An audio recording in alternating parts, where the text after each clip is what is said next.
All right, so today we are going to do a deep dive on the American kestrel, Oh, cool. sometimes called the sparrowhawk. Okay. And we've got some great material to work with Yeah. from a text all about them. And we're going to try to uncover as much as we can about this incredible little falcon. You know, you mentioned they're the smallest falcon in North America. Yeah. The smallest falcon in all of North America. Yeah. Can you imagine that? Like a bird of prey that tiny? Yeah, it's amazing. I mean, it could perch on your finger. Oh, easily. And Yeah. still be like a powerful predator. I know. It's a real David and Goliath situation. Yeah. When you Oh, think yeah. about it. Yeah. So what do they eat? Well, they've got a really diverse diet. I mean, everything from small mammals to Okay. insects. They'll even take other birds sometimes. Really? Oh, yeah. Wow. They're fierce. That's incredible. And they have this really cool hunting technique called kiting. Have you ever heard of that? I don't think so. Tell me about that. So kiting is where they basically hover in midair facing the wind. Yeah. And they can stay in that position for a long time, Wow. using minimal energy while they just scan the ground for prey. It's like a helicopter almost. It really is. It's like they've got their own little internal gyroscope, Yeah. keeping them perfectly stable. Now that brings up a good point. How are they able to spot their prey from so high up? Well, they've got incredible eyesight, obviously, Yeah. but they also have another trick up their sleeve. Okay. They can see ultraviolet light. Wait a second. Really?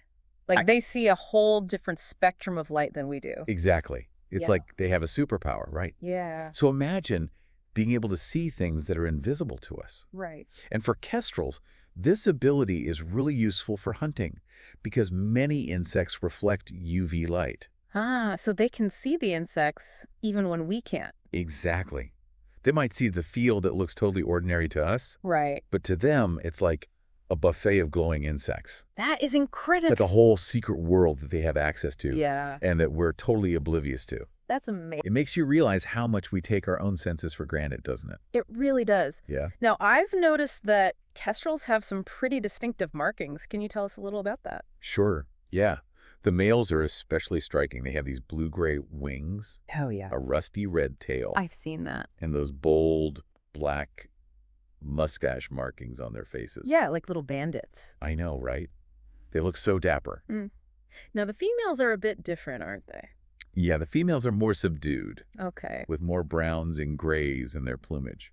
Probably for camouflage, It makes sense, especially if they're the ones who are nesting and raising the young. Right. They need to blend in to protect themselves and their chicks. No, it's amazing how adaptable these birds are. I mean, they can be found all over North America. Yeah, it's really remarkable. And so many different habitats. From deserts to cities, you name it. Yeah.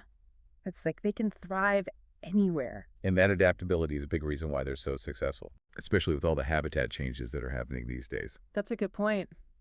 They seem to roll with the punches better than a lot of other species. They do? Yeah. So what about their nesting habits? I've heard they can get pretty creative with where they choose to raise their young. Oh, yeah. I mean, do they always go for like traditional tree cavities or what? Well, they naturally nest in tree cavities, of course, Okay. or cliff ledges. Yeah. But they've also been known to nest in some pretty unusual places, Really? Like what? like abandoned buildings, bridges, Wow. sometimes even nesting boxes that people put up for them. So they're really resourceful, Incredibly resourceful. making the best of whatever's available. Yeah. They're real opportunists when it comes to nesting. Now, you would think that with all this adaptability, they'd be doing just fine. You'd think so, wouldn't you? Yeah. But unfortunately, there are some conservation concerns surrounding them. Really? Yeah. Habitat loss is a big one, of course, Sure. as forests are cleared and their natural nesting sites disappear. Yeah. Makes sense. And then there's the issue of pesticides. Oh, right, because they eat insects. Exactly. So if those insects are contaminated with pesticides, it can have a negative impact on the kestrels too. So it's like a chain reaction, right? It is. It all comes back to the interconnectedness of the ecosystem. It really does. So even though they're adaptable, they're still facing some pretty serious challenges. They are. Yeah. Well, let's hope that with some conservation efforts, we can help them overcome these challenges and continue to thrive. I agree. I think there's a lot we can do to make a difference for these amazing birds. For sure. Now, I know we've only just scratched the surface of the fascinating world of kestrels. There's so much more to learn about these birds. Oh, absolutely. And I'm really excited to delve into some of those other aspects. So where should we go next? What other amazing things do they have in store for us? Well, we've talked about their hunting skills and their adaptability, Yeah. but we haven't really touched on their senses. Okay. I mean, we mentioned that they can see ultraviolet light. But what about their other senses? What about their hearing? Oh, good point. I'm really curious about So that. yeah, their hearing is incredible. Okay, well, let's talk about that. Let's do it. Let's jump right in. Okay, so their hearing. We got to talk about their hearing. Yeah, their hearing is amazing. Like, how amazing are we talking? Better than ours, I assume. Oh, way better. Way better. Okay. I mean, they can hear things that we can't even imagine. Like what? Like the high-pitched chirps of insects. Oh, wow. Or the faint rustling of a mouse. Oh, so even those tiny little sounds they can pick up on. Oh, yeah. It's like having a built-in radar system, you know? Yeah, so they're not just seeing the world differently with that ultraviolet vision. Right. They're hearing it differently, too. Exactly. It's like a whole other dimension of sensory experience. Now, I'm guessing that incredible hearing must come in handy during those courtship displays. Oh, absolutely. The males, with their whistles and their aerial acrobatics. It's not just about the visuals, you know. The females are listening, too. Oh, yeah. So the quality of the male's whistle matters. It definitely matters. It's Yeah. like a signal of his fitness. Oh, interesting. You know, how strong he is, how healthy he is. Okay. So it's like they're serenading the females with these whistles. It's like a bird opera out there. That's amazing. It's like a whole secret language that we're not even privy to. Yeah. And scientists are learning more and more about bird communication all the time. It's fascinating stuff. It really is. It makes you realize how much we still don't know about the natural world. I know. Now, we've talked about kestrels' hunting skills. Right. And how their senses help them find prey. Yeah. But what about their intelligence? I mean, are they actually smart? That's a good question. Yeah. And it's one that researchers are still trying to figure out. Okay. You know, it's not like we can give a kestrel an IQ test, Right. but we can look at their behavior and get some clues. So what kind of things are we looking for? Well, one thing is problem-solving ability. Like, can they figure out how to overcome obstacles to get food? Okay. And can they? They can. They've been observed using tools, for example. Oh, wow. Really? Tools? Yeah, like dropping stones on eggs to crack them open. Wow. Pretty clever, huh?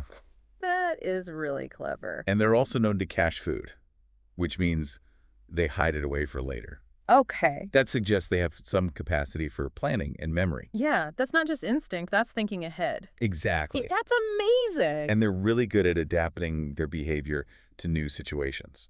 So if their favorite prey item isn't available, they can switch to something else. Exactly. They're very flexible. It really seems like adaptability is their key to success. I think you're right. It's how they survive in so many different environments. And how they cope with the challenges that humans are throwing at them. Yeah, like habitat loss and pesticide use. Speaking of which, what kind of impact are those threats having on kestrel populations? Well, it's not all good news, I'm afraid. Oh no. While kestrels are still fairly common, their numbers have been declining in some areas. Really? Particularly in the eastern U.S. and parts of Canada. Researchers are still trying to understand exactly why. So what can we do to help? Well, there are lots of conservation efforts underway. Like what? Some scientists are studying the effects of pesticides on kestrels. Okay. Could see how bad the problem really is. Okay, so trying to get more data. Exactly. And others are working on habitat restoration. Okay. So restoring the areas where kestrels live. Right. Creating more meadows and grasslands. Making it easier for them to find food and nesting sites. Exactly. Like it's a multi-pronged approach. Yeah. We need to tackle this problem from all angles. And it's not just about kestrels, right? Right. It's about protecting the whole ecosystem. Because everything's connected. Exactly. What's good for kestrels is good for other wildlife and ultimately good for us too. Now, I know we need to talk about the challenges kestrels are facing. Yeah. But I really want to end on a positive note. Yeah. Because despite everything, these birds are still out there. They are. Soaring through the sky, hunting, raising their young. It's a reminder that nature is resilient. Yeah, it is. And that even in a world that's increasingly dominated by humans, there's still room for wild things to thrive. Absolutely. We just need to make sure we're doing our part to give them the space and the resources they need. So what can our listeners do? I mean, what are some concrete steps people can take to help? Well, one thing is to support organizations that are working to protect raptors. Okay. Groups that are doing research, restoring habitat, and educating the public. So donating to those organizations. Exactly. Okay. What else? And if you have a backyard, you can make it more kestrel-friendly. Oh, that's a good idea. Put up a nesting box. Okay. Plant some native trees and shrubs. So create a little habitat for them. Yeah, it doesn't take much. And avoid using pesticides. Absolutely. That's crucial. It's like creating little sanctuaries for them all over the place. Exactly. I love that idea. It makes you realize that even small actions can make a difference. They really can. Every little bit helps. Now I'm starting to see a theme here.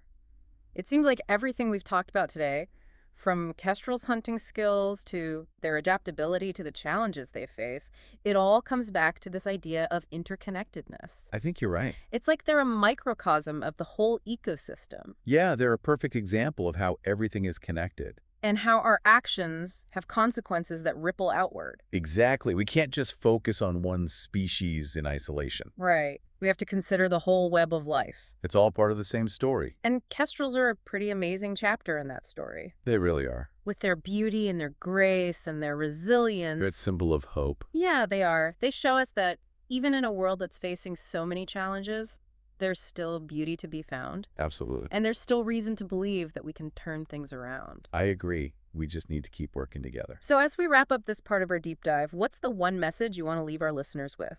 I guess it would be this.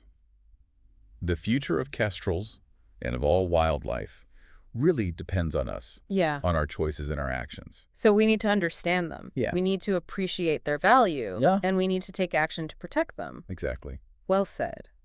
And speaking of action, there's one more thing I want to touch on, Okay. and that's citizen science. Have you heard of that? Oh, yeah. Citizen science is amazing. Tell me about it. What is it? Okay, so you were saying citizen science. It sounds cool, but Yeah. what is it exactly? Well, it's basically where everyday people like you and me Okay. can help scientists collect data. Really? Yeah, there are all sorts of projects. For kestrels? Yeah, for birds, including kestrels, like bird counts, for example. Oh, okay. So like you just go out and count how many birds you see. Exactly. Yeah. And you record what species they are Okay. and where you saw them. And that information can be really helpful for researchers. So it's like I'm contributing to science just by going bird watching. You are. That's awesome. It's a great way to get involved. Yeah. So what kind of data can people collect for kestrels specifically? Well, one thing is you can monitor nesting boxes. Okay. You know, if there's a nesting box program in your area, Right. you can keep track of how many eggs are laid, Okay. how many chicks hatch, and whether those chicks survive. So it's like I'm a kestrel landlord keeping tabs on my tenants. That's a great way to put it. Now this data that people are collecting, Yeah. what happens to it? It goes to scientists who use it to track kestrel populations Okay. and see how they're doing over time. It helps them understand the threats that kestrels are facing. So it's actually being used for real research. Oh, absolutely. Citizen science is making a huge contribution to conservation. That's so cool. So how can our listeners get involved? Like, where do they find these projects? Well, there's this great website called eBird. Okay. It's run by the Cornell Lab of Ornithology. Oh, yeah, I've heard of them. And you can submit your bird sightings there. From anywhere. Yeah, from anywhere in the world. It's amazing. Okay. What else? Are there any other websites or organizations? Yeah, there are tons. Just do a search for citizen science birds, and you'll find all sorts of projects in your area. So there are opportunities for people to get involved no matter where they live. Absolutely. That's fantastic. It's so inspiring to think that anyone can make a difference for kestrels. Yeah. Whether it's supporting organizations or creating habitat in your own backyard Right. or participating in citizen science, we can all be part of the solution. You can. You know, we've talked a lot about the challenges kestrels are facing, Right? but I really want to end on a note of hope. Oh, yeah. Because despite everything, these birds are so resilient. They are. They're still out there. They're still soaring. They haven't given up. Exactly. Yeah. And that gives me hope. Yeah, me too. So to all our listeners out there, Yeah. keep your eyes on the sky. Yeah. Keep looking up. And the next time you see that flash of blue and rusty red, Mm-hmm. take a moment to appreciate the wonder that is the American kestrel. Such a cool bird. Yeah. And remember, Yeah. their future is in our hands. It is. We all have a role to play. So let's do what we can to help them thrive. Let's do it. Well, I think that about wraps up our deep dive on the American kestrel. Yeah, I think we covered a lot. We did. What a fascinating bird. Truly amazing. I hope our listeners enjoyed learning about them as much as I did. Me too. They're just incredible creatures. And who knows, maybe we've inspired a few future kestrel conservationists out there. I hope so. Thanks for joining me on this deep dive. It's been a pleasure. And until next time, keep exploring the amazing world of birds.